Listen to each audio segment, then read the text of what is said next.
Welcome, my friends. Welcome to my world. I'm your host, Kevin Rutherford. It is Tuesday, August 9th. It's time for an episode of the Power Hour. We're going to hear from the team from Pittsburgh Power. I believe we've got Bruce and Pete and Leroy today. And then we will get to your calls and questions, so line them up. Phone lines are open, 855-950-3835. We're going to get, I think this should be Bruce. Bruce, good morning. Good morning, Kevin. What's on your mind this week? Good morning in the East. Well, I lots of phone calls on people regearing to run in direct gear, and I just want to remind people that if you have a 355 or 370, 390, I'm finding a lot of trucks that were set up with 390s and 411 for heavy haul, and people bought them now want to make them road trucks, so that's a drastic change. But if you like your RPM and your speed now, but yet you want to drop it to direct, just take the number you have. If it's 336 or 355 and subtract 90 from it, and that gives you the perfect ratio. So anyway, that's not really what I wanted to start with. I had a call yesterday from a 39-year-old fellow that was from Bosnia. And he was raised in a house that was the size of a small two-car garage, and one of the walls was just a tarpaulin because they couldn't afford windows. No running water. You're lucky to take a shower once a week, he said. Wow. And he was able to escape and get to the U.S. He tried to escape when he was 8 years old and got caught in Germany. And I don't know what happened between the years of 8 and 15, but at 15 years of age, he got into the U.S. And he didn't speak any English. He speaks very good English now. He's 39. He ended up going to college and became a nuclear engineer for the Navy. And while he was a nuclear engineer, he used to listen to our midnight radio show. You and I did. And he kept hearing us talk about the D-Deck 4s and Freightliners. And he bought one, started to tinker with it. Then he got his CDL and he got the truck leased on. He said, "Oh my God, I'm making more money than I am as an engineer." And the story continues. He now runs from Michigan to central Pennsylvania. He's got 2 contracts, 35 loads a week. So I figured that out. He's got to have at least 10 trucks to do that. Wow. Yeah, at least.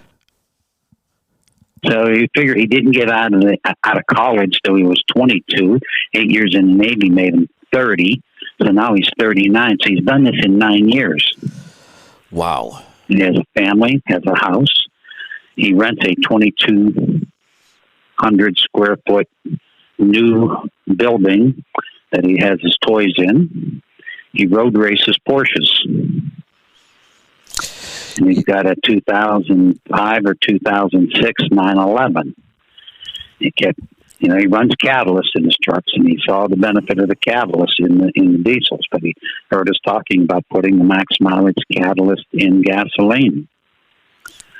This road racing that he does, it's a 2.5-hour run. It's not SCCA. I'm not sure exactly what it is. I have to call him back and find out more about it, because I know another guy that does road racing on a 911, and it's not SCCA. Huh. But anyway, he purchased the boarded and ceramic coated exhaust manifolds from us. His Carrera, or his Porsche, is 325 horsepower, normally aspirated, no turbo. So he took the exhaust manifolds off it and had them ceramic coated to see if it would make a difference. But at the same time, he started putting catalyst in. On the track that he runs up in Michigan, that he normally tops out on one straightaway at 100 and, let me get this right, let me go back in my notes, 124 mile per hour. He now pops out at 130. Interesting. 6-mile-per-hour gain on a straightaway. That's big on the top end. That's huge. Yeah. Absolutely huge. And so they, after he won the race, they wanted to disqualify him, and they started to take the car apart to find out how he was cheating. They didn't find anything. You know what I get out of this story, Bruce, and there are so many examples of this, and you want to learn like this to be able to learn and do things better, but for the most part, we kind of ruin our own kids in this country, and I think it's human nature. You have one generation that becomes successful, usually, starts a business, creates a small business. The next generation is usually not very successful. I mean, there's a pretty clear pattern like that. What we tend to do as parents, we tend to spoil our kids so much that you look at these people, there's so many stories of this that grew up in what we would just consider horrible conditions. I mean, you just wouldn't wish that on anybody to grow up like that. But so many times, those people, when you look at it, you think, well, look at the conditions they grew up living in. They can deal with just about anything. And they go on to build pretty crazy successful businesses because they'll work 20 hours a week in any conditions. Nothing bothers them. When he arrived here, he was 5'10". He weighed 90 pounds. Oh. He went up over 200. He's down now at 158.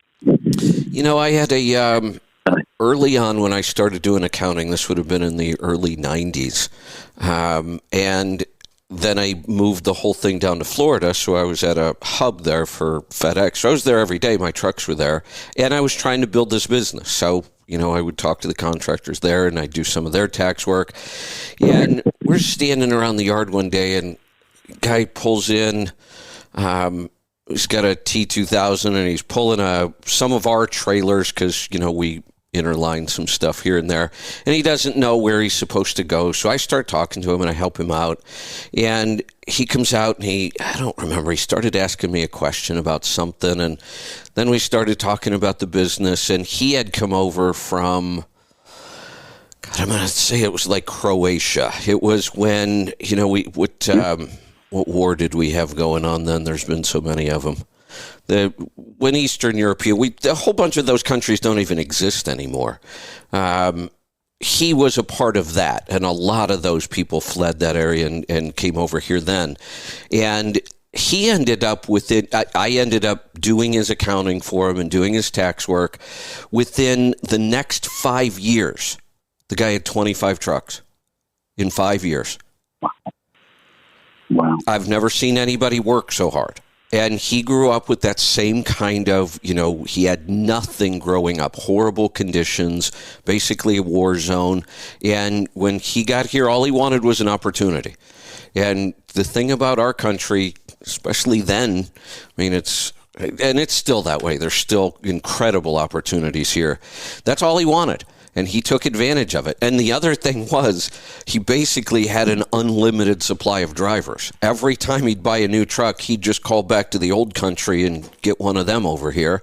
And he just kept importing them in. But he had 25 trucks in 5 years and was just doing incredible. Wow. It's pretty awesome. Yeah, this fella, came from Bosnia, said, it's communist. And he said he doesn't like the direction the United States is headed, and he said, we don't want to go that way. And a lot of our guys that live in the Romania and Bulgaria areas of Chicago, they say the same thing. And we have several owner-operators from Croatia that come in, and they'll tell you, we don't want to be like that. Yeah, and you know what? Those people don't want anything from the government other than to just leave them alone, which is kind of what I want. We don't need a bunch of programs and garbage, and just leave us alone, especially people in business. Leave us alone. Let us get back to business. Okay. All right. Let's. That's what I have. And what I have on the mileage improver, here's what the reports we're getting back. Some people are seeing a mileage increase. Some are staying just about the same, a slight increase. But everybody's noticing more throttle response and a smoother engine. Yet the max mileage catalyst does that, but the mileage improver is taking it to the next step, making it more responsive and quieter yet. And the people I've talked to, I said, well, I don't know if we're going to continue to produce this, if we're not seeing like at least a quarter mile or a half mile of a gallon, but they're wanting us to continue for the smoothness and the response. The one thing I would caution you on with that, going forward, there's a monetary gain, and we can prove it. Roughly 7 out of 10 trucks is what I'd look for. Then it makes sense. If there's not a monetary gain that we can measure, but you've got people say, well, I love it, my truck runs so good, I would be really cautious. Part of that is always the placebo effect. And we know the placebo effect is really powerful. I don't think most people understand the placebo effect and how we're able to measure it. And mostly it's used with drugs. So, we think these drugs are, crazy powerful. They do all kinds of wild stuff, except we've proven about 1 million times that you can get the same effects even if the person just thinks they're taking the drug. So how do we know that the drug really works? If somebody can take it, and we're not just talking about 1 or 2 here or there.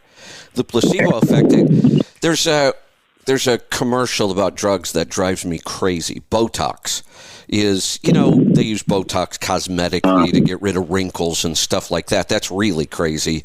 But it's also used for migraine headaches. They inject Botox into certain nerves on your face and head, and it kills the nerves. And then, and that's what it's doing. It's killing the nerves because it's a toxin. But it takes away the pain of these migraine headaches. But if you read the fine print or you go research, you'll see that this particular drug, if you take this drug, which is a toxin, it's got horrendous side effects, it's dangerous. If you take this drug, the statistic is something like instead of 9 migraines a month, people taking this drug only had 4 migraines a month. So they were more than cut in half. And if people can get rid of half of their migraines, they're so horrendous, they're willing to take this drug. But if you dig a little deeper, people who received the placebo, who did not receive the drug, had 5 migraines a month. They went from 9 to 5. They didn't even get the drug. Well, a good chiropractor can adjust your neck and get rid of migraine headaches. That's where it comes from, is the back of the neck. So we see people who have been suffering their whole life and give up grain, and they go away. Okay. Yeah, but again, that placebo effect, I'd love to get feedback from people, and I love to hear that, my truck got quieter, I have more power right now. You know what? None of us are really that calibrated to know that we have more power going up the hill. I mean, if we have that one hill where we know the exact limits and then our top end goes up a little bit, I just like hard numbers. I really want to see some hard numbers. Well, you can really feel torque, though, on how much you push on the pedal. If you're driving the truck on the rolling hills and you've increased the torque, you can really tell because you are pushing less, especially on the rolling hill situations. You'll have some people, like but then, 80 and you have the skeptics, and I'm one of them. I've just seen too much of that with the placebo effect, and those things are nice. And I love a product when we have hard numbers and they improve and people say, and it did this, and it did that. AirTabs was a good example. We talked about for years, you couldn't sell AirTabs based on the numbers. You couldn't measure them. AirTabs did not improve fuel mileage enough on most trucks to be able to measure it accurately with only one truck in the test. We did enough big testing and there was enough testing done. We knew they worked, but it was usually too small to be able to measure. But most of the time people would call back within a week and say, I don't, if I get better fuel mileage, that'll be awesome. That's what I wanted. But I love all these other benefits. And then they would talk about the rain spray got knocked down lower. And that's wonderful when you have a product that can save money and has the other benefits. So we'll see. Keep our fingers crossed. But that's what I have.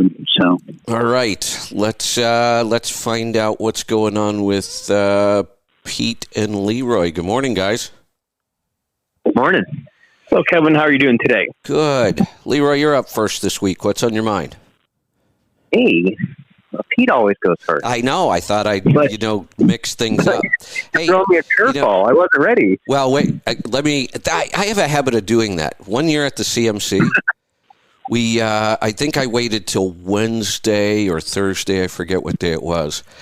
Everybody got, there's couple hundred people in the room, and first day everybody's nervous, nobody knows where to sit, but by Wednesday or Thursday everybody's comfortable, everybody's sitting in the same place every day. I can see it, and I know people do that because it makes them comfortable.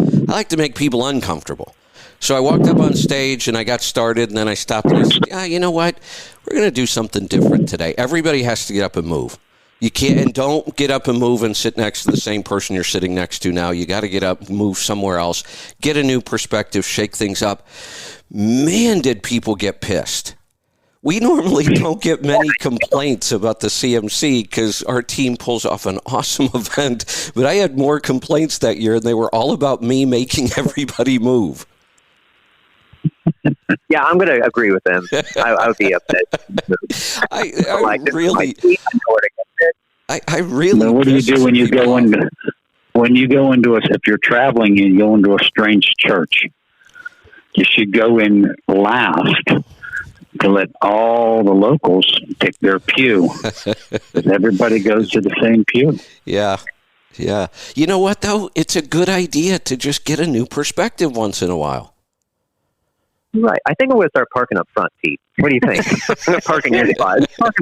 I need a new perspective. Parking Bruce's spot. Yeah.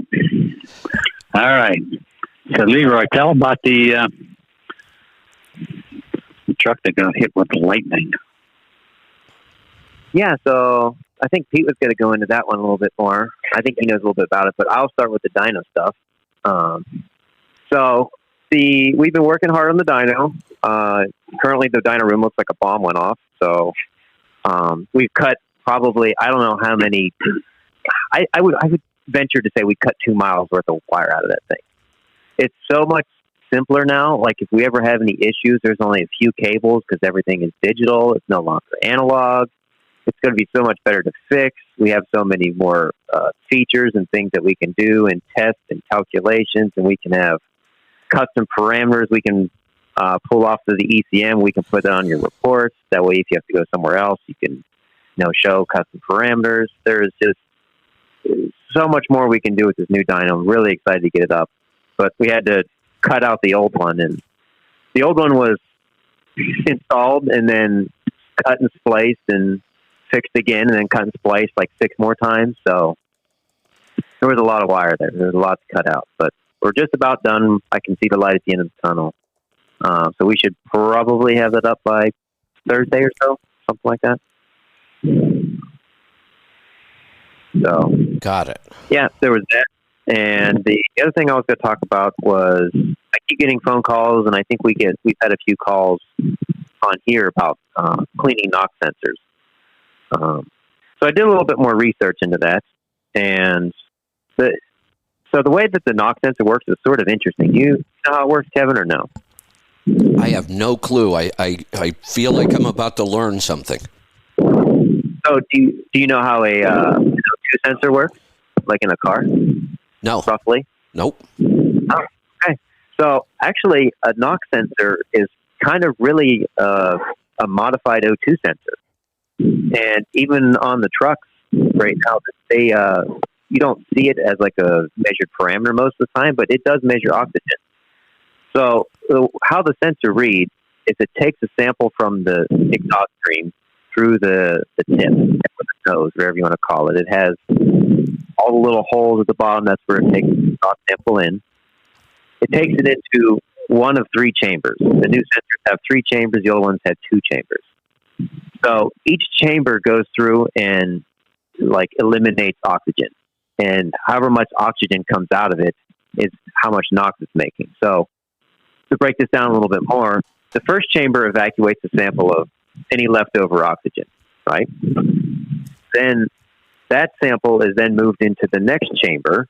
That chamber breaks down whatever NOx or NO or NO2 is in that chamber. And whatever it breaks off, as far as oxygen, is when it splits like the nitrogen and oxygen. However much oxygen it gets off of there, it knows how much NOx is in there then. So it really doesn't read NOx, it reads oxygen. But it has to break down the NOx particles before it can actually get an oxygen reading.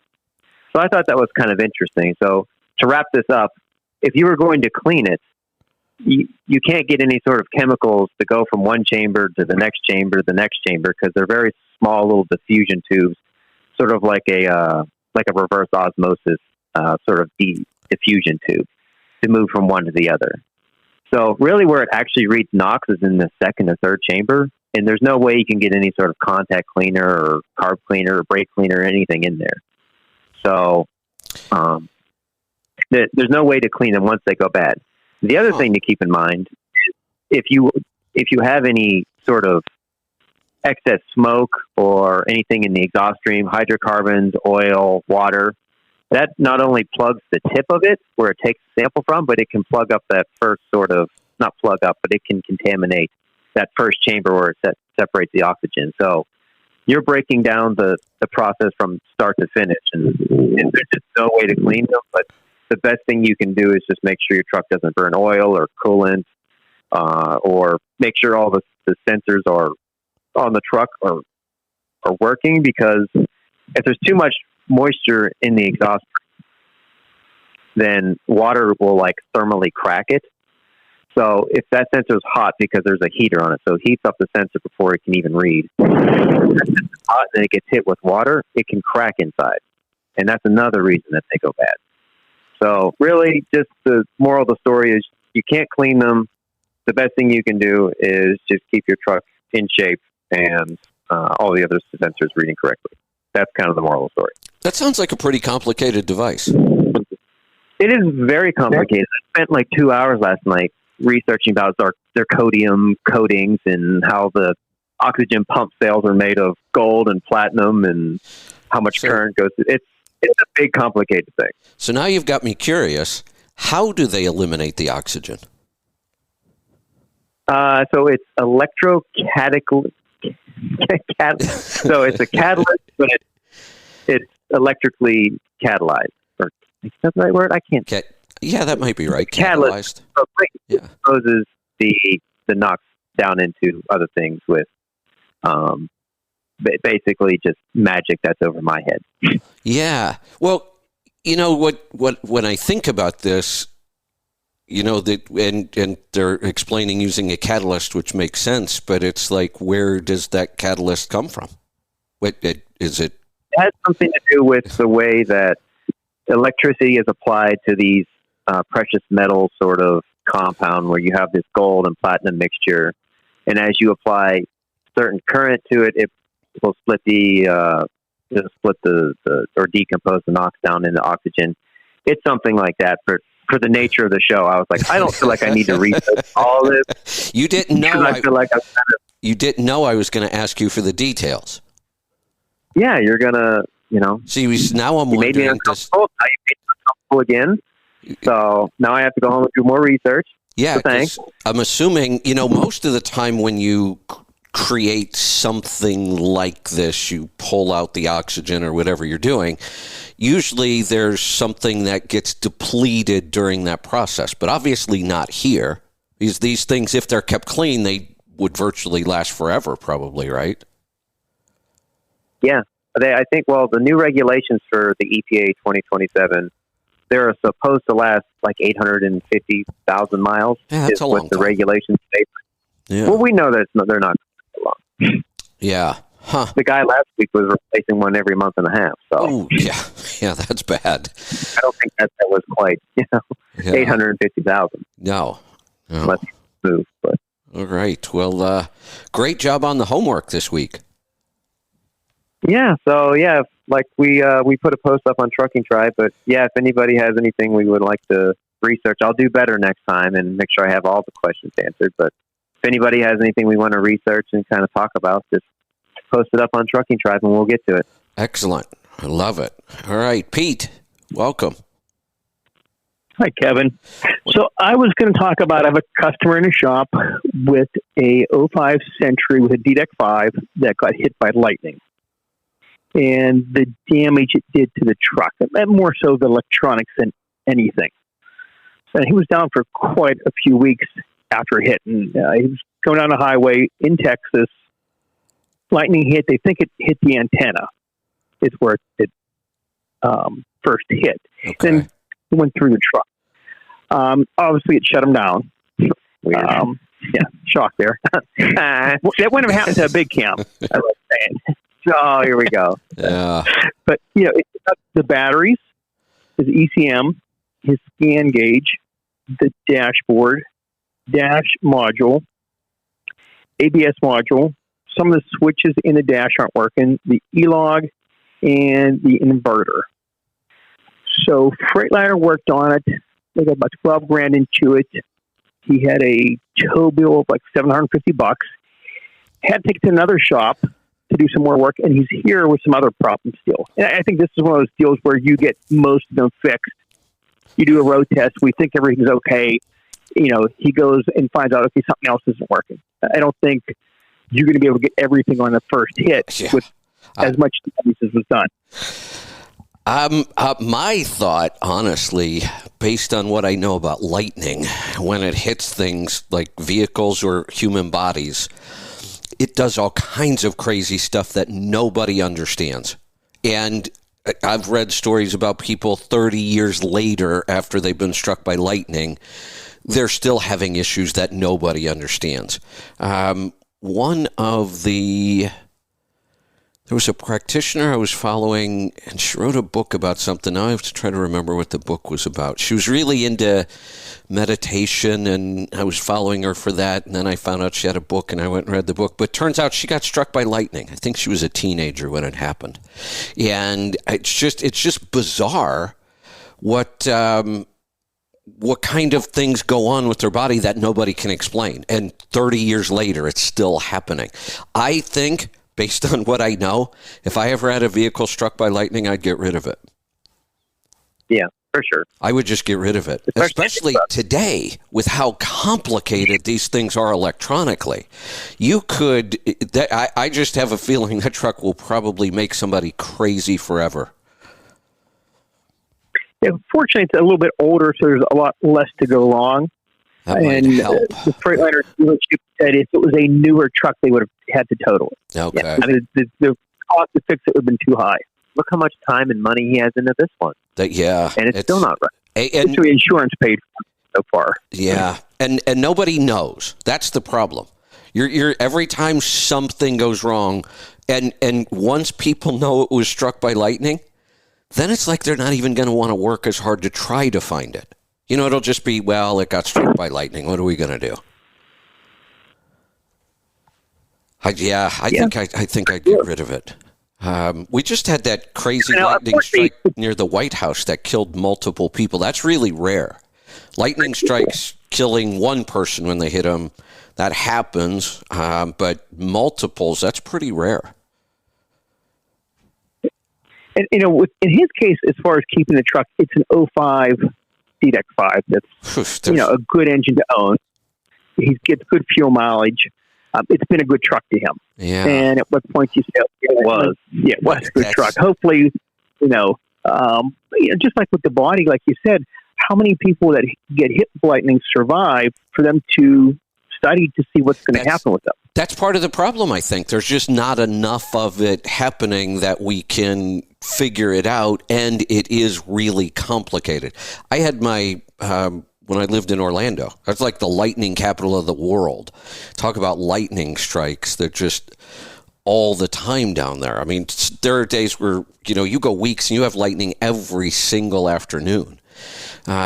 which was a pain in the ass if you are any kind of a youth coach and you practice outside, because they come in the afternoon right when you're supposed to be practicing, and every day you have to decide, do I take the kids out there with lightning, or do we wait? Or it was a pain. But my house got struck, and I was in it when it got struck. The noise was unbelievable, like an explosion, and just the weird stuff that happens. It hit somewhere near the front door. I actually think it hit the doorbell button, because that got blown off the wall outside, and the doorbell itself, it was like an externally mounted doorbell inside, that got blown clear across the room.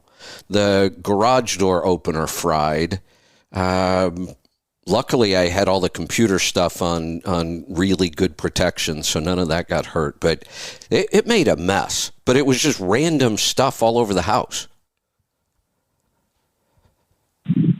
Unpredictable.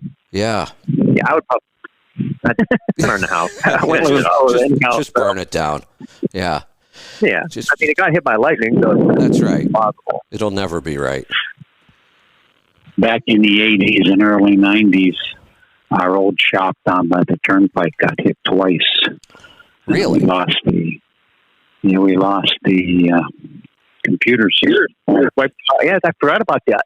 Well, And each time it's $25,000 loss. And the insurance company said, you're not covered for that.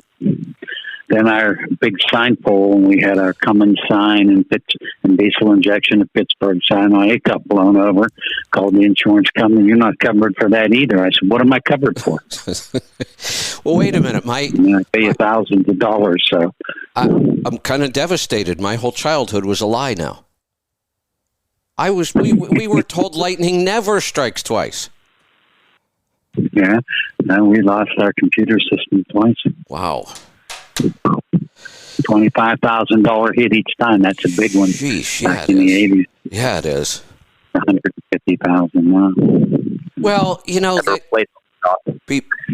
people always ask me, well, not always, but every now and then I'll get a question about, who's got the best insurance, or most of us don't know your insurance company, whether they're good or not, because how many times do we use it? And then how common is it that when you have to use it, you get some sort of an answer like this? Oh, well, you're not covered.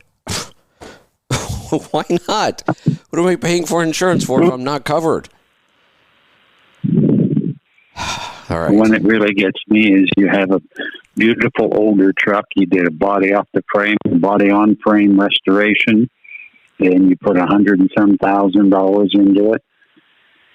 And the fact that it's a 1995 or 97, and whenever if it gets destroyed, insurance company is going to sell. It's only worth $15,000. We actually talk about that once in a while, and I tell people you can go get it insured for. Now, you kind of have to prove that value, but that's usually not that hard to do.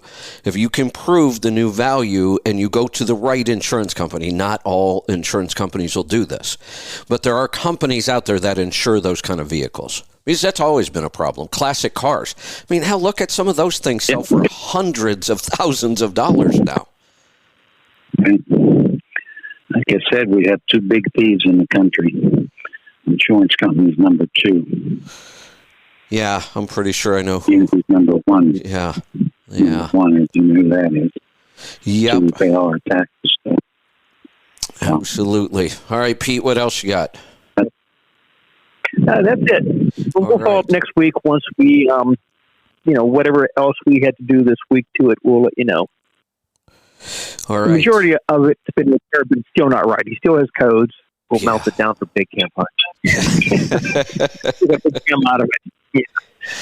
There you go. And it's $100 saddle to get it running again. Yeah. All right. Let's find out what's going on with the phones. We have some lines open. We've got calls coming in. If you want to join us, we'll stay here as long as you've got questions. 855-950-3835. We're going to head off to New Jersey to get started. Warren, welcome to the program. Hi, Kevin. Well, so glad to get through. I really enjoy the show, and especially the Power Hour and listening to you guys. I've probably been listening now. I found you kind of late, I guess. I've been listening about a month, and it really helps the time go by and kind of educates me, and is fun to listen to. So I appreciate it, and I'm thrilled to be talking to you guys. Well, thank you. It's great to have you here. I've got a question for you. Yeah. So since you're that new, a month, we were on Sirius XM for 15 years. I got hit with cancel culture. On Sirius XM, it was easy to get new listeners. I mean, we got new listeners constantly because, somebody's scrolling through. Lots of people have Sirius. They buy a new car, new truck. It's already in there, whatever. So people find you all the time. Once we got canceled off Sirius, we now run our own network and our own podcast, and we're really not putting a big push out to kind of grow the audience yet. We're pretty happy with the followers we've got right now. We're working through building our own technology. How did you find us? Okay, so I have I had my music playlist that just became mind-numbing after hours. Now I just I've listened to it again and again. So I started switching to podcasts, and I was looking for good trucker content, and I actually was listening on another platform, trying to think of what I use Apple Podcasts, and I have an app for that, and I think, though, I ended up finding you on YouTube because I also use YouTube to find videos for the industry, and I think one of your videos just came up as a recommendation. Okay. And I Googled you, and I of course discovered about the flap over Sirius XM and all that, and but I found then some of your older podcasts on the Apple platform, and they didn't work. And so I was intrigued by the title, so I just ended up finding on some other platform, and then I ultimately was led to the app, and I've downloaded that, and it works great, and it's convenient to listen to in the truck. So I basically it was by happenstance. I just happened to be on YouTube, and there was something on there somebody posted that led me to you. So, yeah. Well, that's interesting because we don't do a lot of video. I've always said we should probably do more, but actually, you had to work pretty hard to get here. So, thank you for that. Great to have you. No, I did, and I'm glad I'm glad I did. So, all right, I don't remember which show it was, Kevin, but I was listening to a guy that called into you. I think it was not the Power Hour, but he was talking about a novel idea he had for advertising on the back of trailers, and you guys beat him up pretty well. And so I hope you'll do that with me, because I've got a dumb idea here too. I am actually, if you can believe it, I'm a reformed lawyer. Okay. I practiced law for years, and I ended up finding myself after a career in local government in private practice, doing a lot of domestic relations to pay the bills, and I just hated it, and it was kind of soulless, and I for whatever reason, I won't go into it, but I decided to go into trucking, and that was in 2017. So I've had my CDL since then. I've got about a year and a half of total company experience. I spent a year with a company, and I had my parents die in kind of rapid succession, and I ended up having to handle their estate. They had some property and some things that kept me out of trucking for. I just ended up getting out of it for a few years, and I'm back to company driving. But I was really close to buying my own truck during the boom, and going the owner-operator route. I was going to do power only, and in a way, I'm glad I didn't. I ultimately decided, I had this 4-year gap. Let me go and find a company job, get refreshed on it and see if it's still, really what I want to do. And it's gone well. I'm happy. It's a pretty decent company I'm at, and it's gone well enough. But I still can't help myself. I keep contemplating, with the driver facing camera and the bells and whistles that are constantly up my butt. I still can't help but think about the quote, freedom of being an owner operator. But I'm 49. I'm going to be 50 in November. And, with each year that goes by, the Grim Reaper lurks more closely around the corner. And I think that's part of it too. But I'm trying to build something that I haven't done a good job at saving money and preparing well for retirement. And, despite the really tough market and what we're facing, what I hear owner operators facing out there, I do still feel like it's some potential for me to build some savings and to perhaps even starting in this market to long term do better than I would, slugging it out with these company jobs and trying to build a 401k that'll keep me out of a cardboard box in retirement. So that's kind of where I'm coming from on it. And I spent a long time researching and trying to figure out what, the right truck was. And I keep going back to, I still keep going back to pre-emissions trucks, the older trucks. And I've got basically two scenarios I wanted to run by you guys. One is a specific truck that I admit I kind of have an emotional attachment to, and I know that's not good. It's it's a tool for the job, but I do like this truck, and I have researched it quite a bit. This is a truck that's been off the road for 10 years. It was last stickered in 2012, but it's about a mile from my house. It's at a parts dealer. It's completely intact, and it drove onto the facility. It's a 91 International 9700 Pro Sleeper with the high top, okay? And this particular truck, for its day, has International's full aerodynamic package. And these trucks, believe it or not, I've read up on them, even articles in the 80s and 90s. International put a surprising amount of money into making these aerodynamic and touted the fuel mileage potential. This truck has a Cummins N14 Select. It's not the Select Plus. It's the first year, as my understanding is, for the N14. So that N14 is rated at 330 horsepower. It's got a 9-speed Eaton in it, and the top gear on that transmission, I think, would be a 0.76. And I, unfortunately, and I know this is important, but for the life of me, I've been all over this truck. I cannot find out what the rear end ratio is, but I can tell you it's spec as a typical company truck for that era, like a JB Hunt International cab over. I'm going to guess it's either got 370s or 390s. And really, that's what I was thinking. Really, on this truck, it's not all that important that we know it. The N14 would do pretty well with everything from about 355s to 390s. It's an easy engine to drive. We could go the other way, like Bruce said, just subtract 90. If we wanted to re-gear it to run in direct, we could get down into 264s or 273s would work. It's a flexible engine. It's got a pretty wide power band where it can still get, reasonably good fuel economy. The engine itself is just about bulletproof. During that time that you're talking about, almost all of my trucks were Internationals. In the early 90s, I had a good International dealer where I lived.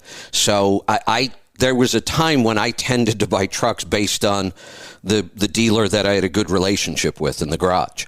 And at the time, it was an International dealer, and I had a sales guy that found me my trucks when I wanted them used. So I had a ton of experience with Internationals during that time. They were good, solid trucks. Certainly nothing wrong with them at all. Okay. And there was a time they put a ton of work into aerodynamics, and they were promoting their truck, and I forget what year it was, as the most aerodynamic truck on the road. That's always hard to prove, and they're always arguing back and forth. But for a while, International was in that race. Then International got that goofy CEO that used to be at Freightliner for a long time. What was that guy's name? He just about destroyed that company. And International's really kind of struggled ever since. But there was a time, right. Those were solid trucks. It was almost everything I owned for a while was International.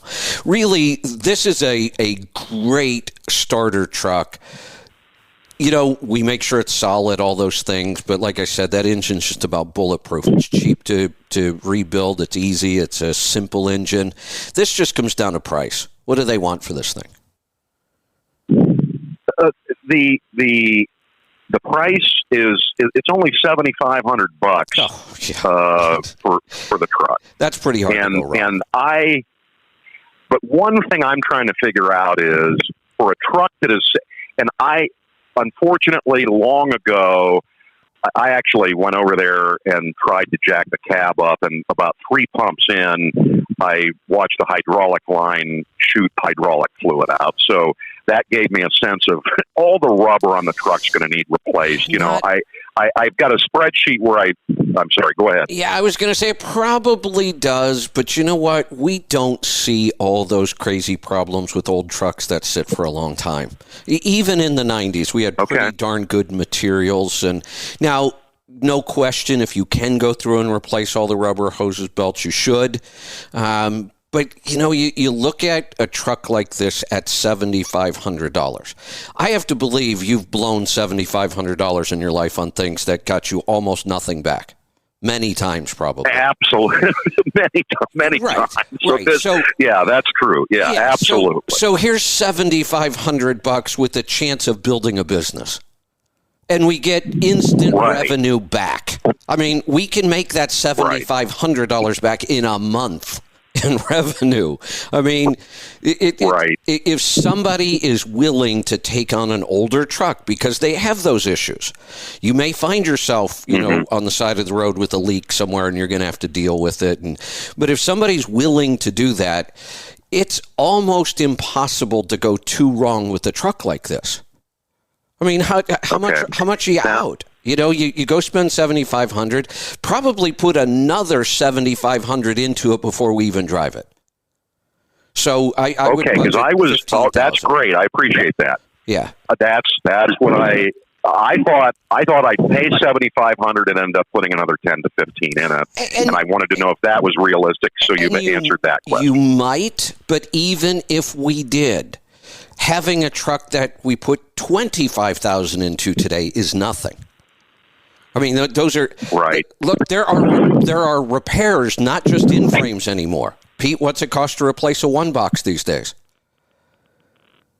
Yeah, parts and labor, $12,000-13,000. Yeah, there's half on just one repair. Yeah, and there's the reason where it shows. Here's the thing: they don't know. I reached out to the company that owned this truck, and they said they'd call me back, and they're not. You know, they don't care. So, but it shows 600,000. You know what? They own this truck for years before, and I think they got rid of. There's 4. This is the only one with a setback axle, and it's easier to get in and out of. You know, I'm not climbing the wall, so to speak. And the setback axle, I understand, gets a little bit better fuel efficiency. I like it better. But they have 4 of these. The other ones are the forward axle version. Same thing, high top cab, condo sleeper. You can stand up in them. They're not the flat floors, but behind the hump, you got full standing headroom in them. So, you know, they overcome the biggest issue with the cab over, which is, you know, getting dressed laying down. So it shows 650,000 miles. I realistically think that was 6.5 million, or I'm sorry, 1.6 million miles. Yeah, that's what I think's on it. Now, here's And they got rid of them because let me help they you were with that part of they were this, Warren. cab overs. And it is highly Okay. likely that it is 1.6 million miles, which is okay. That would not scare me. Bruce, you've talked about several N14s that were approaching 2 million miles, hadn't been touched yet. But I want Pete to tell about that 330 horse because that has the different camshaft and the aluminum pistons. And Pete's an expert on that. Okay. So let's let Pete talk a couple minutes because 330 horse, unless you live on dead level ground, you're not going to really like that. I don't remember. I was going to ask that. I don't remember this engine. Yeah. Oh yeah, they're there. And go ahead, Pete.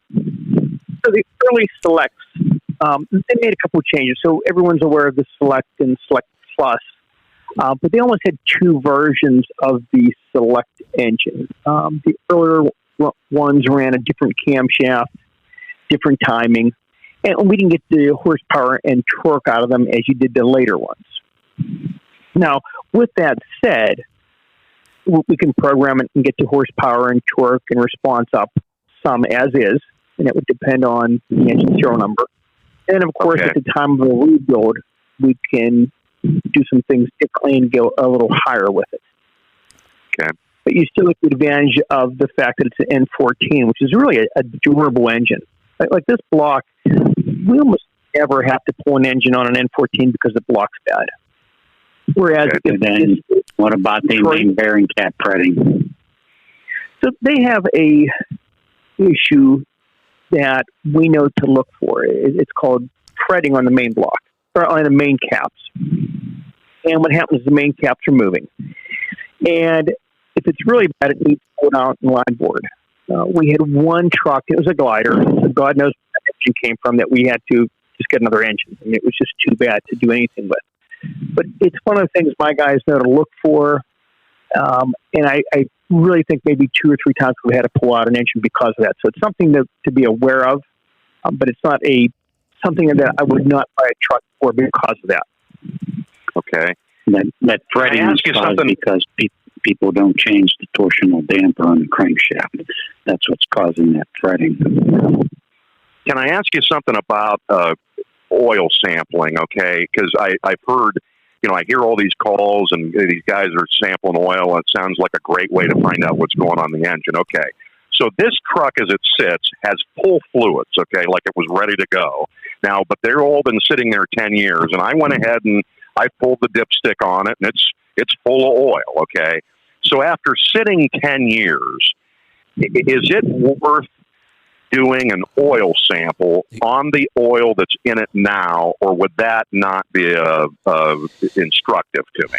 You know what I'm saying? In other words, would I be able to do an oil sample with the oil that's sitting in there now and find anything out about it? You have to be able to answer one question. I know the oil's 10 years old. That doesn't bother me. We'll see high oxidation and things like that we can just ignore. But the real key here is how many miles were put on the oil with the engine running. Was it changed and parked? I see. And if it was changed and parked, forget it. No, you're not going to be able to tell a thing. We need about 10,000 miles on the oil to start to see patterns. I see. So if we can find out if somebody just parked the truck without, when a truck goes to a dealer, the first thing they do is service it, always.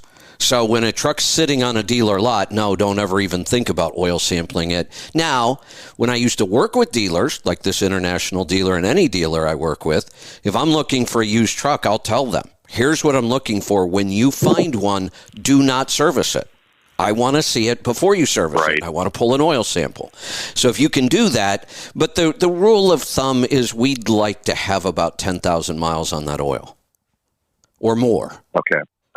Now, here's something you can go do that will help us understand some history on this engine, and we can probably figure out what the true mileage is. Well, let me ask this first. Leroy, can you go into an ECM on this engine and figure out how many miles are on it? Yeah. Okay, that's one way. Yeah, you can pull a hit. Okay, so that's one way, and I would want to know that. That's like the next thing I want to know about this. Is it really 600,000 Right. or is it 1.6? Either way, I might still be interested in it, but it's going to make a difference.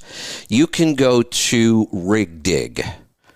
rigdig.com, and I don't know, it's like 30 or 40 bucks. Okay. We used to have a partnership with them. We did a lot of stuff with them. And you put in the VIN number, and we'll get all of the history on this truck, all the DOT inspections it's been through, any accidents it's been in, any okay. insurance claims. We'll find All right. out, and every time the vehicle was sold or transferred, then we get an odometer reading at that time. So a lot of times I can go back and look. If this thing traded hands a couple of times, then we can go back and look and say, no, this probably is 600,000. Okay. Now, I have some fuel mileage assumptions that I wanted to test here with you guys. To make a long story short, my best estimate on this of what I could realistically get was 6.75 miles a gallon, and my numbers are all kind of based on that. Can I get that if this truck worked out? If I were buying this truck to put it on the road, pulling general freight in a van, if we're pulling other That's what I'd be doing. Okay. Now, at one time you had mentioned power only, which is, I actually like power only because I like a change. I don't like doing the same thing all the time. Power only, your fuel mileage is all over the place because you never know what's going to be behind your truck. But I'll give you what I would expect out of this truck. Now, not the way it's sitting, but all the things we know we can do to a truck like this to get better fuel economy. My goal for a truck like this would be 8 miles to the gallon. Wow. Okay. As it sits, do you have any idea of what I'd be looking at? Probably 6.5 to 7. Okay, so I'm in the ballpark. All right, that's good to know. And by the way, that cab over International with that setback axle, I think J.B. Hunt had a lot to do with designing that truck. And I was told back then that cab over was more aerodynamic than a conventional. It can be because it only breaks the air one time. Yep. So I actually found an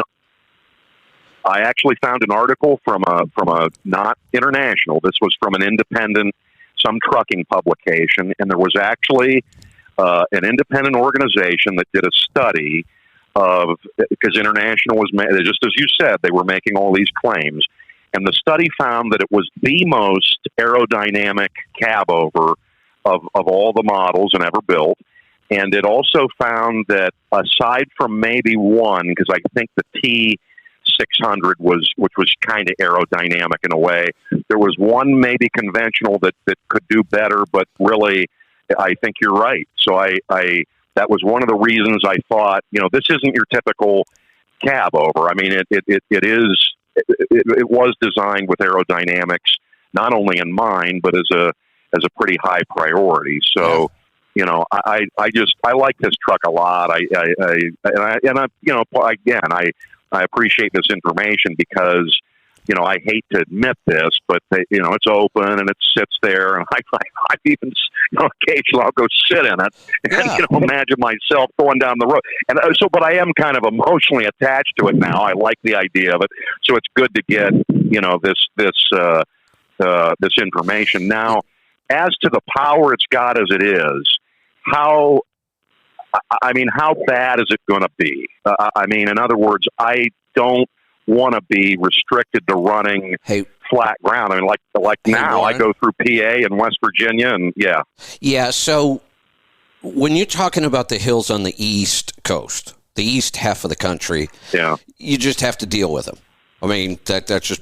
But they're usually short. You got to remember that. We're not talking about these long, crazy, 6% grades we get out west. But even then, here, let's think about something. I'm going to go back to real extremes here. I grew up in trucking. I remember Bruce, you might be able to, is there an engine we would have been talking about back then that was like 140 horsepower? The NH250, and then we had the NT2 or the NH220. I remember that. But I remember the 140s were the J and the J. They were the J, and was it the JP or just a J? Okay. I thought so. So I can remember my father talking about trucks with 140 horsepower.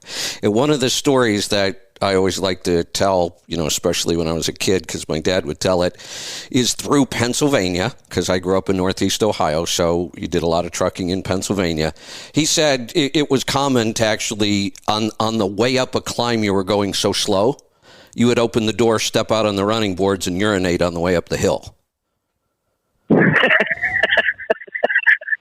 That's good to know. I mean, that saves time. I'm all about that. Yeah, that's but perfect. You know what? I'm actually from Ohio, by the way, Northeast Ohio, Kevin. I'm in New Jersey right now. I am an Ohio guy. So. Oh yeah, I grew up in Streetsboro. Let's say this. Okay. I would take that 4 or 330 and take it to 430 horsepower.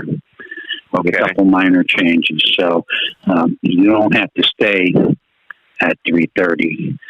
But the 100 horsepower, adding 100 horsepower gives you roughly 300 more foot-pound torque. That's a big change. Make you a little bit happier with it. That would help a lot. That's a significant change. That power issue is an issue, but it would not be a disqualifier for me. That truck will deliver freight all over the country. Okay. He probably has 370s or 390s, which is to his advantage. Exactly. Yeah, it's probably 390s. He's probably 1,500 foot-pounds anyhow, which compared to what Big Cam was at 12 or 1250, that's still a noticeable difference. Yeah. Even though the horsepower is low, the torque values aren't as terrible as someone might think they are. Okay. And by the way, we have another attorney that's big into trucking from Youngstown, Ohio, and really? Yeah, he has his cousin in a W900 with a cat in it, and I worked with them many phone conversations before they settled on that truck. So there's another one. Okay. Yeah, you're not the Lone Ranger. Attorneys that like trucks. One of the things I do see out there, I see a lot of them, and that is just as an alternative, but I just assume fuel mileage would be maybe a deal killer on these. I see a lot of 80s international cab overs with big cams in them. What kind of fuel mileage? I was thinking I'd struggle to get above 6 on those. Am I right? No. That 838 and 840 CPL that came out in those cab overs, especially JB Hunt, Swift, and Schneider, those engines set up, that's what was in my Kenworth, they're up in the 7 pluses. Really? Yes. Okay. Yeah. So you think a big cam from that era could work as well? Yep. I'd rather see you go with the N14, but the big cam will do it. Okay. And why do you think the N14 is the better bet? Just having the electronics. The torque values are a lot higher. Yeah, so... that 350 horse is at 1,150 or 1,200 foot-pounds of torque. And as we raise horsepower on those, the torque doesn't jump as much as on an electronic engine. So after we do a program on this, torque values can be very respectable. I wouldn't say that. Plus on the end. Go ahead, Bruce. On the N14, when we rebuild it, we'll make it a 5 1/4 and set it up to 625 or 650 horsepower. You have lots of options. Here's the other thing to remember. We go back to mechanical engines. They're nice and simple, but they have some huge drawbacks. We used to put bearings in them every 250,000 miles. The only thing controlling fuel going into that cylinder is your right foot. And even the best drivers in the world will end up with much more fuel dilution on a mechanical engine than you do an electronic. The biggest change in electronic engines was fuel control. They were able to precisely, even the old ones were pretty precise, not like we are today, but way more precise than a human being with their foot on the throttle. And we didn't get all that fuel dilution, so bearings lasted a lot longer. Cylinder kits lasted a lot longer. So I'm with Bruce on this. Go with the N14, and I'm really interested in this truck you're looking at right now. Okay. Well, I am too. So let's put a 13-speed in it too, and get rid of that miserable 9. That's a horrible transmission. Maybe it may be a convertible. I was just going to say, Bruce, this might be a $400 fix. That could be a convertible. Yeah, it might be the convertible. Well, you guys didn't beat me up nearly as bad as I thought. Maybe this crazy idea isn't so crazy at all. I could see myself buying a truck like this to put it to work. Okay, wow. All right. Well, I really appreciate this. This has been, I've talked to other people about it and gotten some good info, but you guys really have helped out. Hey, Warren. So yes. The little bit of information we gave you here was pretty valuable. Did you, in all the searching, did you happen to find my online course for this? Used to be a book. I didn't see it online, but I did. I was listening on the road to one of your podcast or your programs, and I heard you reference it. Yeah. So I'll tell you, there's about 30 times more information in that book than what we just put across. All the same kind of stuff, though, really specific about how to buy your first truck and become an owner-operator. That's the whole purpose of the book. Step by step, exactly what you do, how to find the right truck, spec the right truck, negotiate for the right truck, how to find the right carrier or decide if you're going to do your own thing. Everything you could possibly want to know about doing this is in the book. And now it's an online course. Okay. So the easiest way to find it is go to learn.letstruck.com. That'll take you right to it. Learn.letstruck.com. Yeah, there's actually 4 courses there that would help you in this venture. There's one called Taking Care of Business. That is a general business course I wrote with Larry Winget. The best-selling author. Larry and I put that course together. There's Stop Holding the Steering Wheel and Start Driving Your Business, which is the one we're talking about now. There's a fuel tax course in there. There's all kinds of great information. Okay. No, that's good. I think I'll do that because I've obviously run the numbers. I've got my cost per mile that I've and I didn't do it dependent necessarily on this truck. I mean, I certainly had this one in mind, but I had done it. I identified pretty quickly that I either wanted the Detroit 60 series or a Cummins N14. I felt like those were probably my 2 options for pre-emissions that could work. They are the 2 best choices by far. Okay. And I've taken in terms of on the income side, I've got, basically $1.76 a mile to operate the truck. That includes paying myself as a company driver, no more than I make now, about 52 cents a mile. I put in IRP and insurance and fuel, and I've got the spreadsheet so I can make adjustments in it. It auto, it's got formulas and tabs and everything. So I'm able to, kind of change, that number based on what fuel prices and things are. And then on the income side, I've taken the spot market, DAT published average national rate for the region, the regions I think I'd operate in, and I took 20% off that for power only and, for other issues. And I think I even deducted a little bit more. And I still think the numbers Warren, work. I mean, I'd love to be making 3 or 4. Yeah. Let me just cut to the chase. I'll tell you what you can expect if you do this right. And it's, I'm thrilled that you went through all the numbers. You should. But I can cut to the chase here. We've done this enough. You go buy a truck like this, you put it to work right now. My goal, again, I'd like to set goals, would be to be able to generate somewhere between 75 and 100,000 net revenue. Okay. 75. Then that's good. If we have a tough economy, 75 will be tough to reach, but it'll still be doable. more than 100 isn't probably going to happen anytime soon again. We just came through a time where people were making more than 100 left and right. No big deal. That's not going to happen for a couple of years. And I'm kind of glad in a way I didn't jump in during that boom market, because I would have hit the tail end of it, and I just don't think I would have had the money set aside or the mindset to make it work. I think it was probably, and not smart, it just ended up by, I just got scared. But I think saving this money helps, so. Well, sometimes that fear I have is some cash smart. to do it. Yeah. No, I think it worked out well for you. I think your timing's good. You could pull the trigger on this within the next 6 to 12 months or sooner. I mean, you're okay sooner because we're paying so little for the truck. I mean, that changes everything. If we have to go out and spend $50,000 to $75,000 on a truck, that's way different than spending $7,500 and putting another 10 into one. I mean, we don't have to be in a big hurry. Right.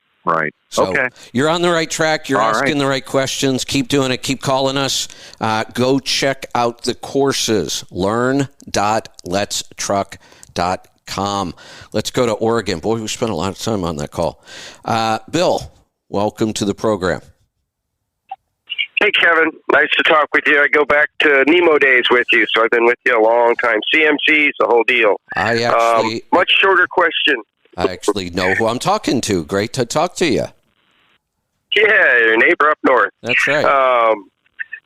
Got a question for you. I finally broke down, and I didn't break down, but I finally decided to wash off my battery. So I took all the cables off and washed them off, and of course I run a Maxwell starter. I didn't realize you were supposed to discharge that before you fooled around with the cables. So I took the cables off and washed it off and, put them back on. And I do a test on it, and it's showing a fault 3 code, solid red. And I can't find any information anymore on the websites. Maxwell, of course, is no longer around because Tesla bought them out, and they took away all the info. Is there a way to solve that issue? I have no problems with it. It's running the truck just fine, and I wouldn't trade it for anything else. But I'm wondering how to get rid of a fault 3 code on the Maxwell. Would you happen to know?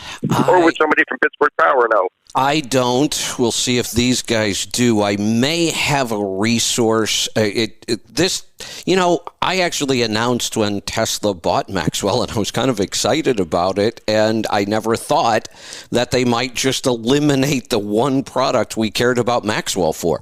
Maxwell is a huge company worldwide. They do all kinds of crazy stuff, but all we really cared about was that start module, and it never dawned on me that Tesla might just drop it, and they did. I mean, they dropped it. There's no support. There is nothing anymore. But you go to the website, all it talks about is the auto capacitors for automobiles. Right. Doesn't mention a thing about heavy-duty trucking anymore. I know. It's a shame, too. And all the phone numbers are disconnected. Yep. You make a phone call, it just hangs up on you. I know. You can't even do anything. There's nothing. The one company you might reach out to see if they have a resource, and they were actually our distributor. We didn't buy directly from Maxwell. We bought from a distributor. And he was a great guy. He's helped me with some other projects. The company's called, was it rvcams.com? I think that was the website. I'll check with rvcams.com. Yeah, I thought you were going to tell me Pan Pacific, because I know that's who initially distributed them, but... No, it's they were a distributor as well. There were multiple distributors around the country, and the one we worked through was this rvcams.com. There's a phone number there on their website. You can tell them I told you to call. They may, because they were the distributor, they had worked with Maxwell directly. We didn't. We worked through them. They may have some sort of a resource. Or the guy that I've dealt with over there is a pretty technical guy. He may be able to answer the question for you. Okay. Oh, I appreciate it. It's working fine. I just don't like seeing that red solid light instead of the green one. Yeah. I guess the good thing is it is still working, but that would bug me too. Yeah. Yeah. I just got back from a month and a half driving with it, and it's even firing up my APU. I wired it for the APU to start it up too when I needed it. So it's working great. Yeah. Leroy, maybe Leroy knows something about that. Yeah, I have no idea. Oh, come on, Leroy. Hey, Leroy, just make something up. No, don't do that. Also, move Maxwell and place in dump. Yeah. I feel like it. I never liked problems with them. You know, in the beginning they were really good, and then at one point we, right box putting them on, they were giving us a lot of problems. Like we were taking them right back off. They wouldn't even fire up. So they had an issue. Yeah. With carrying them. Now I still have some paperwork on it. So if you want to call and give me an email address after the show, or give to the, Kathy when you call in, I can email you what I have and see if that's of any use to you. Okay. Well, like I say, the literature, I have the brochure from them specifically, and it tells you the different fault codes. And for fault code 3, it just says do a reset. It doesn't say why it's faulting. It just says do the reset. Press the button for like 10 seconds and release it, and it should reset. It's not doing it. It has no effect on it. But like I say, it's functioning. I just am curious why fault 3 and why it's persistent. But hey, Bill. There's no green light. Yeah. Red. Hey, Bill, hold on a second. I'm going to bring in another caller who might have some info to help us. We're going to talk to Grant in Nebraska. Grant, welcome. Hello. I don't know. I don't have any experience with the Maxwell, but there is a website called the Wayback Machine that is an archive of old websites. So it might be of some help. And it might not. It's kind of fun to find stuff. Sometimes it gets all messed up. The graphics are wonky sometimes, but sometimes the information will actually be hidden amongst an out of order table or something. Yeah. So that's something to check out if you need to. I just talked about this the other day because I found an anomaly in the Wayback Machine, and it had to do with vaccine data, and the Wayback Machine had been completely erased. Somebody had enough horsepower to go back and get things deleted out of the Wayback Machine even. But that's it. That's not a bad idea. You may be able to go find something like that. So is that the .com website then? I don't know if it's .com, .net, .org. Yeah, I would just use a search engine to find it. Okay. All right. I will do that. Is it solid red light, no green? The website is web.archive.org. Start there.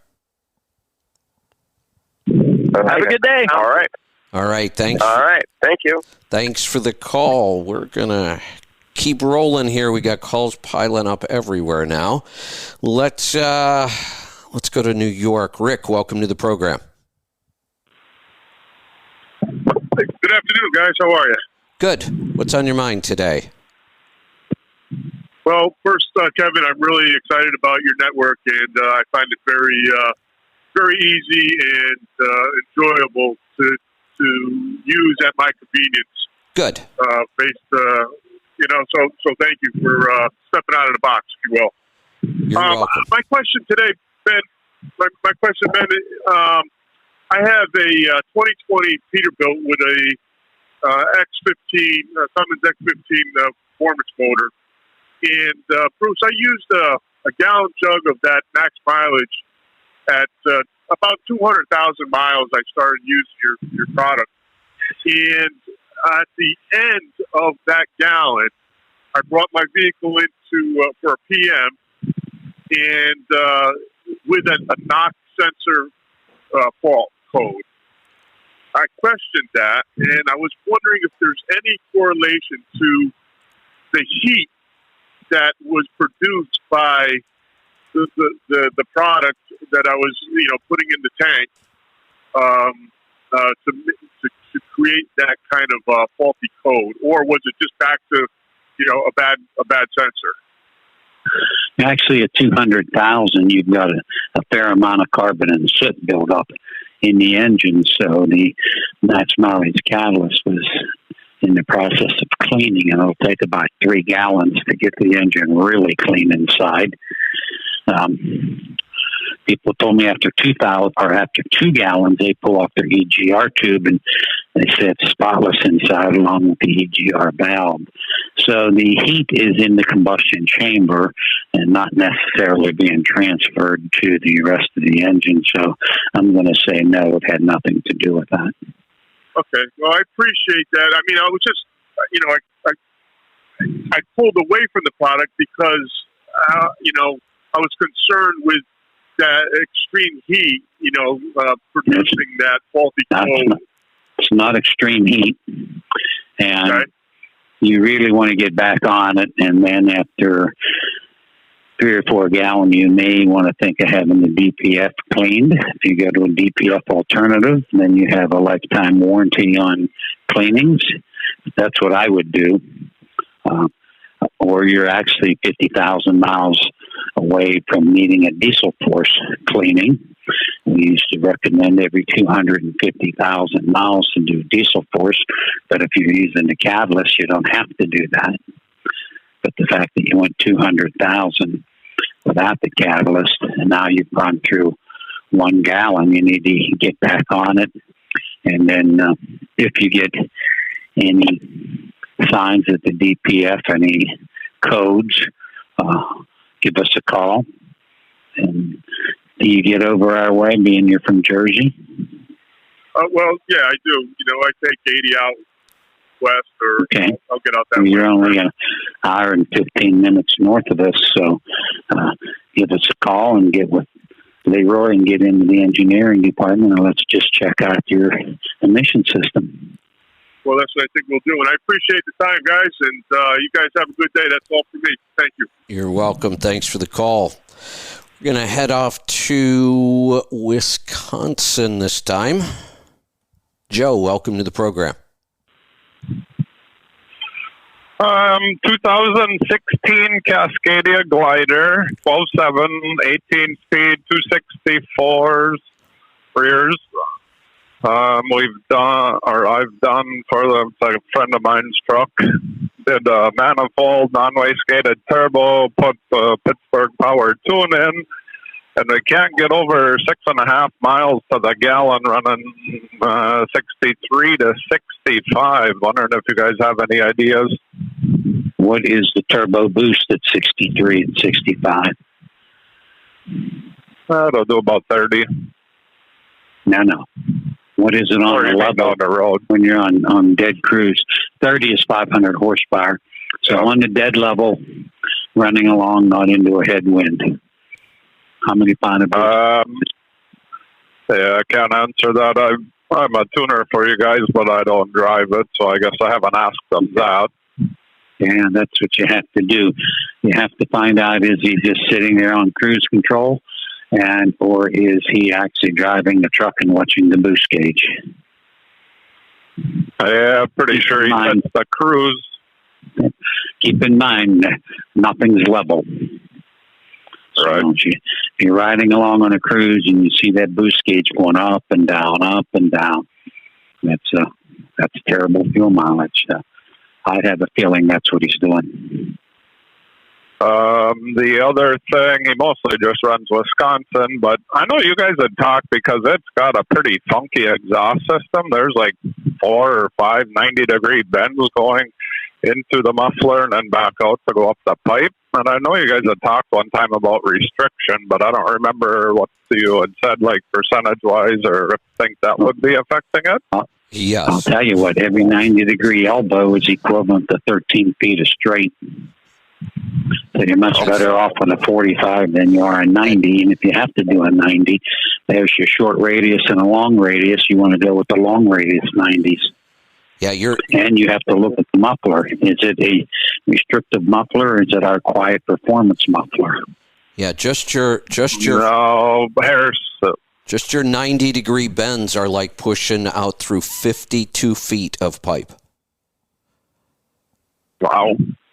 Yeah, that's what I told them. I think I changed that exhaust. Harrison built it, so they just put whatever they had. But it's a pretty small canister. Goes in like on the top, comes out on the back or something like that. I don't remember exactly. That's that little, what we call, Pete named it, the little man muffler. Comes in the top and out the front on the two sides. Very, very restrictive muffler. We do have a request for that. So I'm thinking that's where we need to go next because we've tried a lot of stuff. And the guy actually had a Coronado before this with a 10-speed and 355s, and he got like 4.5 miles to the gallon better than this truck will do. I'm like, that's not possible, but it is. Yeah. Sure, you can have everything up front, but if you have a terrible exhaust system, you lose it all right there. Okay, well, appreciate that. Semi trucks are like race cars. Everything has to be dialed in, and everything has to be perfect. Good point. There's a lot going on. If you want to get the good fuel mileage and great performance, if you just want to be mediocre, then it doesn't matter. But who wants to be mediocre? Hey, Bruce. Yes. We have your friend with the Carrera on the line. Oh, you do? Yeah. Help me out. How do you pronounce his first name? Damir? Damir. Okay, I got it right. All right. Well, let's talk to Damir. I'm glad he called. Damir, welcome to the show. Hi, how are you? Doing good. Great to hear from you. Good. Thank you for taking my call. I am actually pretty nervous about calling. You can relax. I've been doing this a long time. We've never had a caller die while they were on the line. Oh, gotcha. All right. I wanted to talk about. Excuse me. I wanted to talk about briefly about this coating, and it's actually not a ceramic coating. I don't remember what it's actually called. But one of the things that I was talking to Bruce about this yesterday, I am doing the same thing to my DD15 the exhaust manifold. And one of the biggest things that we have noticed with my 911, that even after like a 5 to 10 minutes cool down, you can actually touch the manifold and it will not like burn your hands. I mean, it will be warm, but it will not burn your hands. So that's why I reached out to Bruce and wanted to see what he thought about maybe trying this on the DD15 platform. I've tried it on the ISX and seen some very good improvements with it. But then again, there's not a whole lot of aftermarket stuff for the DD15s out here. So that's why, it kind of got me going on this project and kind of some of the off-the-wall stuff and trying different things. And I think in a couple of weeks, I'm going to take the truck out to Bruce and kind of show him, because I have not got the truck tuned yet, but I kind of didn't want to get it tuned until I get some of the other stuff dialed in that I'm not doing with the truck, if that makes any sense. Yes, and I just pulled up your fuel gauges account. Pretty impressive. 30-day average at 9.27. That's awesome. I'm pretty happy about it, but I think there's still a lot of room for improvement.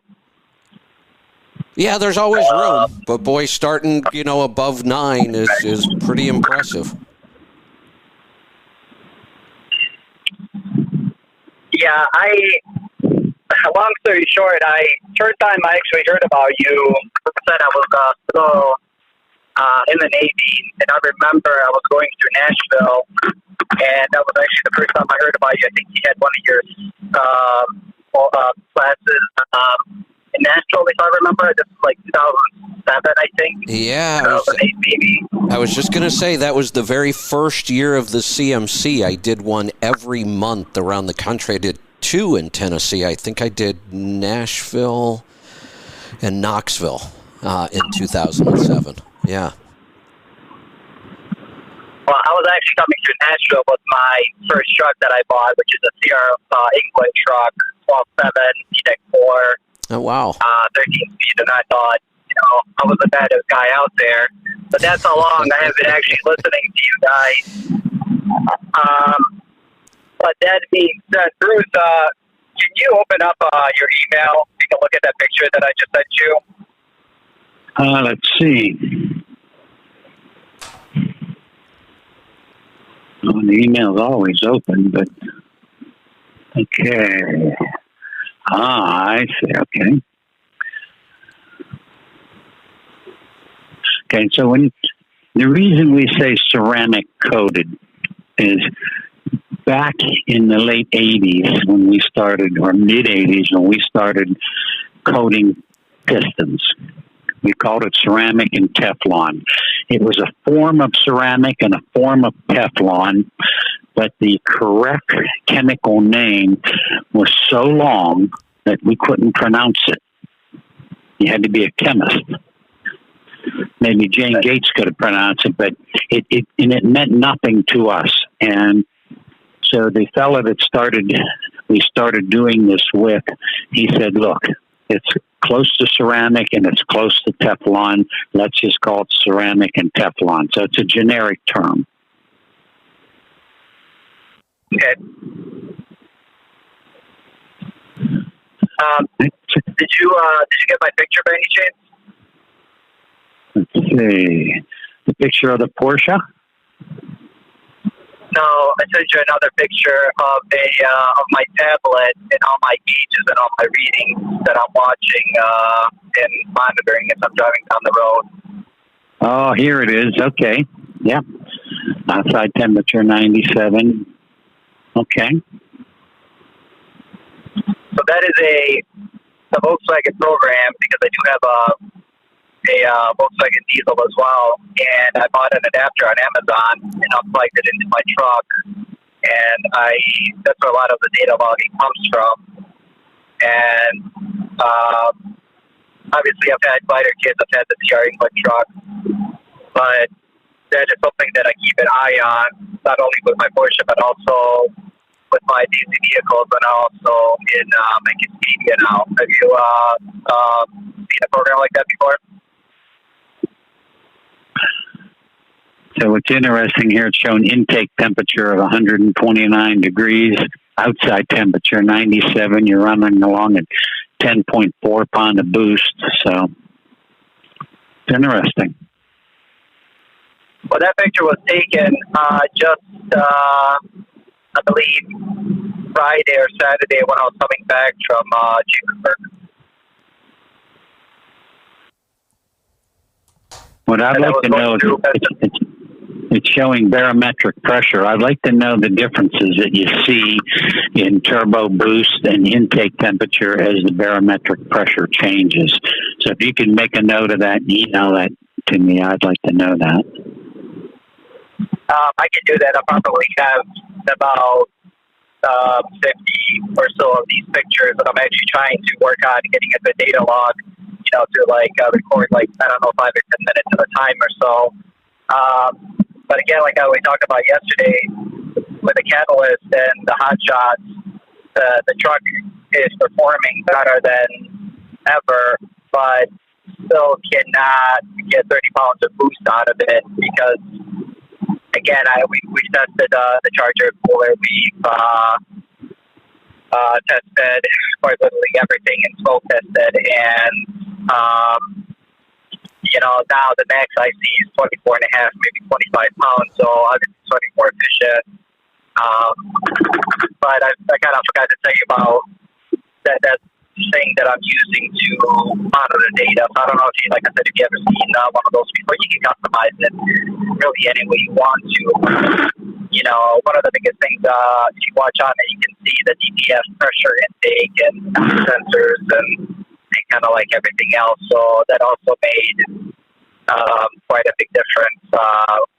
Like I said, after using the catalyst and everything else. Okay. Yep. You want to say anything about what it's like to be in a communist country?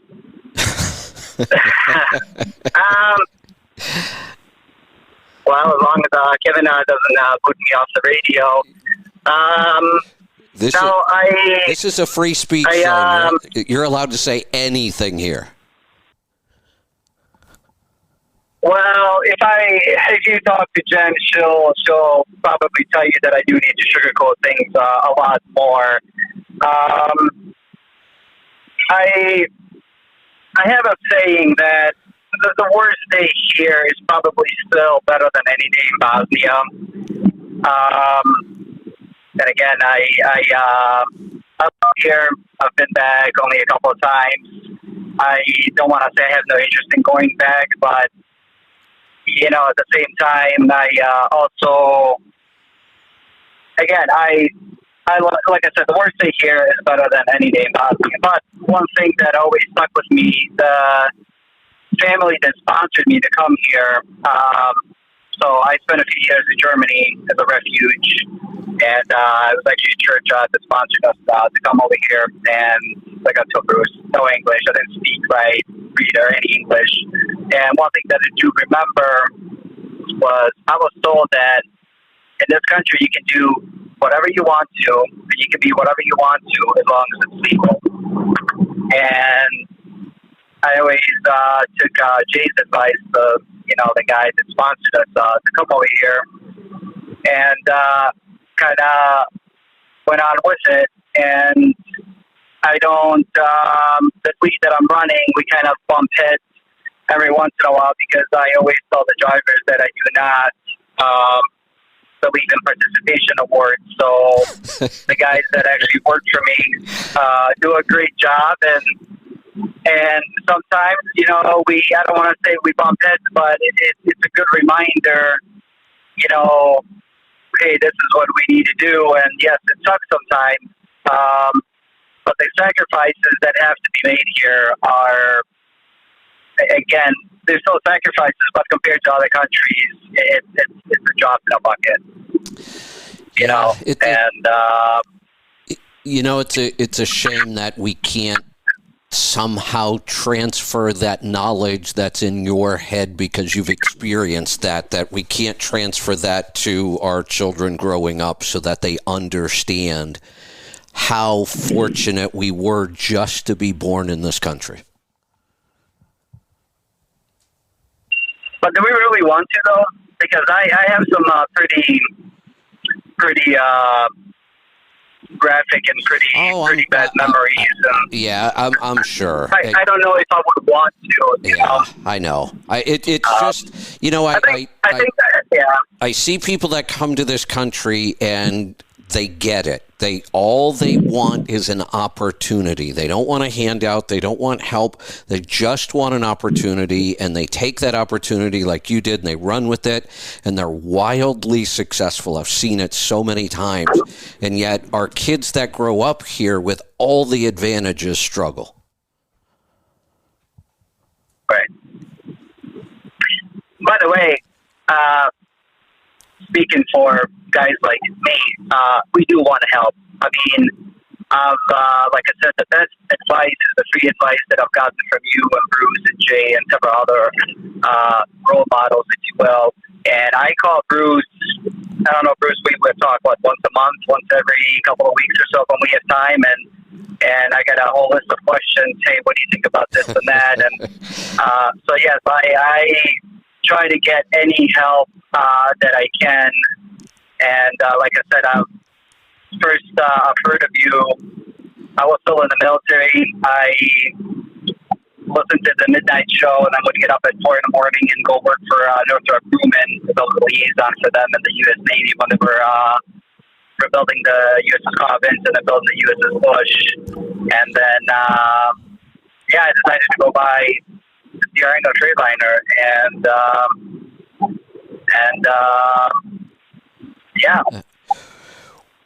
as far as successful, I wouldn't consider myself successful. Blessed, yes. Well, but as far as,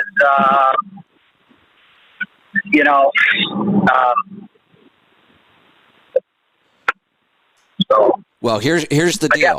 Here's the deal. You survived this call, Yep. So I want to hear from you again. Anytime. And if Bruce, if you don't mind, if you want to email Kevin some of those pictures I emailed over to you and that software that I'm using, like I said, to monitor trucks, I do document everything. I take pictures as much as I can, and then I'd love to keep you guys posted with some of the projects, like I said, that I kind of have going on.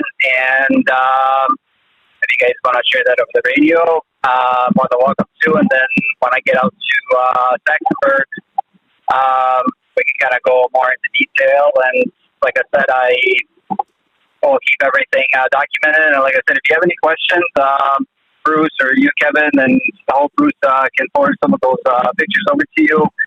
You can always reach out to me, and if you have any other ideas for me to try or for my fleet to try, I'm more than willing to give it a good try, especially with a dedicated lane that we have. And I always tend to feel the same truck stop just to kind of eliminate some of what do I want to call it? The variables. Variables, yes. Yeah. And I'm still nervous. Please. So, excellent. All right. So I expect to hear back from you.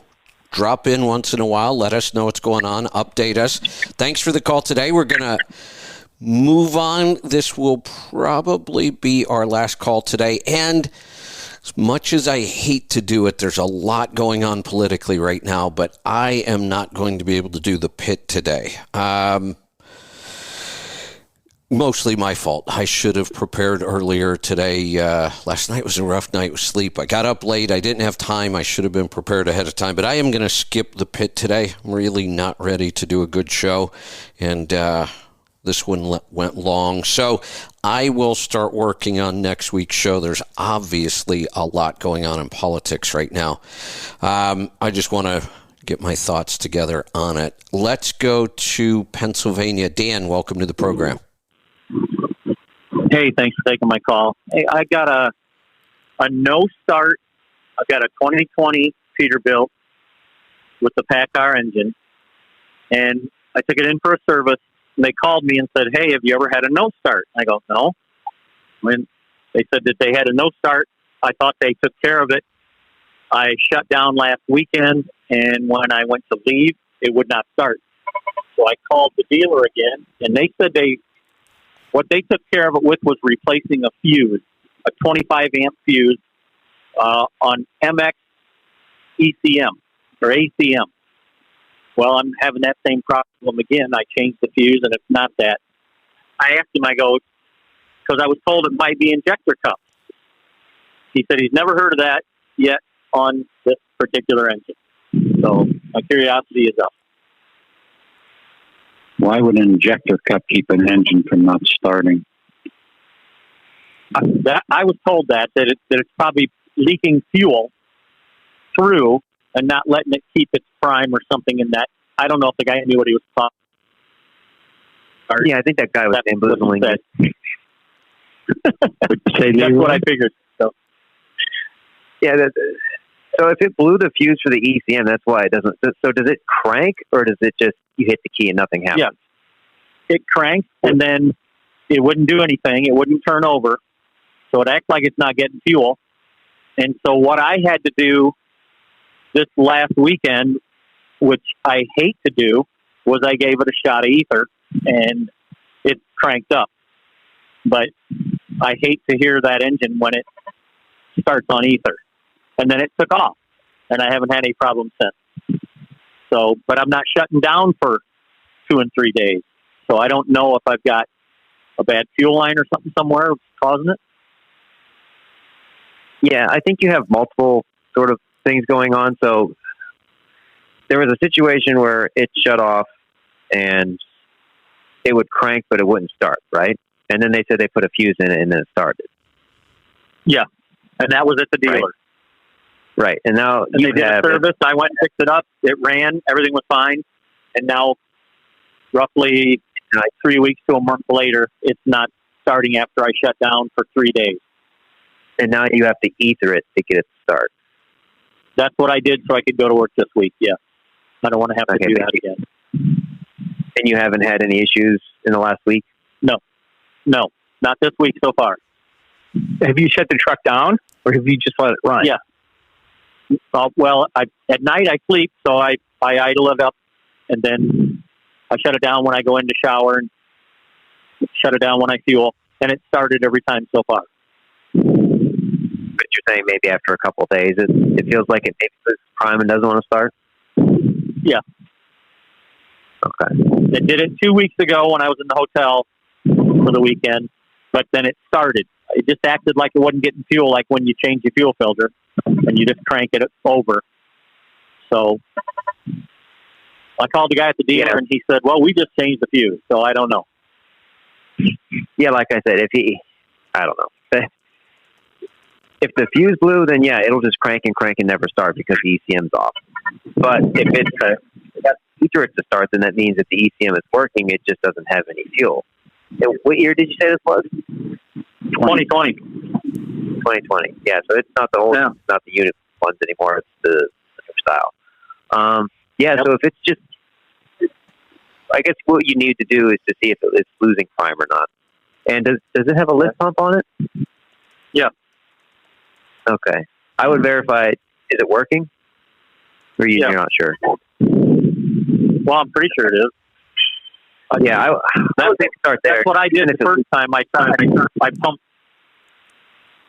But, oh, no, you go ahead. Yeah, no, you talk about that pump on the side of the block, right? Yeah. Yeah, I pumped that. When it didn't start the first time I tried that, because I didn't want to ether, and I pumped and pumped and pumped and pumped, and it still wouldn't start. So, and then it went when I gave it a shot of ether. I guess when you gave it the ether, did you hold it down for like 1 second, or how long? How much ether did you give it? Well, I was standing in the door, leaning through, and just shot the ether over the breather. So, and then it fired. So I didn't give it a whole lot.